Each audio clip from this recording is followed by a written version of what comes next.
Last but not least in the Bit Generation series is Soundvoyager. Soundvoyager is the hardest of the series to explain, and the one I suck at the most. There are several levels that contain variations of 5 minigames based on sound to complete. The base game is Soundcatcher. The first level is a tutorial level. You guide the shining pulse to hit several targets. The first couple of targets are fully visible, but they eventually evaporate, and you will depend mostly on sound to track them.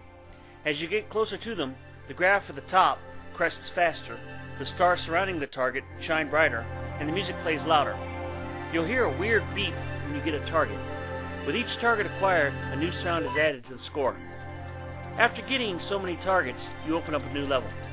The Soundcatcher levels tend to drag on longer than they should.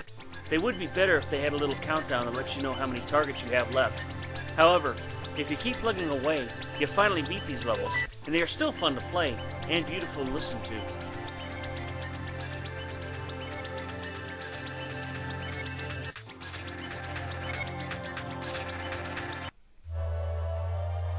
One minigame is a slalom-type game where you guide the pulse through a set number of visible dots before the time runs out.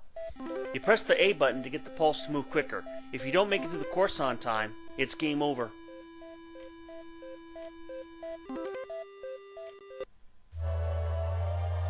Another game involves you avoiding invisible obstacles on a multi-lane highway by listening for what sounds like a vehicle coming toward your pulse, then using the D-pad to move out of the way when you think a vehicle is getting too close. Once you crash into a vehicle, that game is over.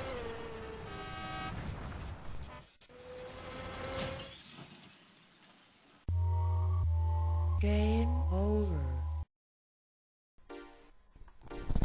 Yet another mini-game has your pulse sitting in the middle, and you use the D-pad to turn the screen like a dial on the radio, and at the same time, a red cannonball comes at you.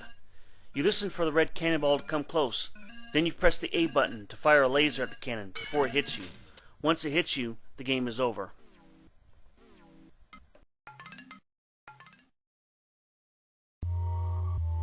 Game over. All the games are best played with a pair of headphones and a lot of patience. Although the objects of the game are simple, the fact that you are depending on sound makes it one of the most difficult games I've ever played. But despite that, it's also one of the coolest. The score has a lot of variety and can get really funky. I think it's got the best score of any video game out there. If you like your games quirky and original, you can't go wrong with Soundvoyager.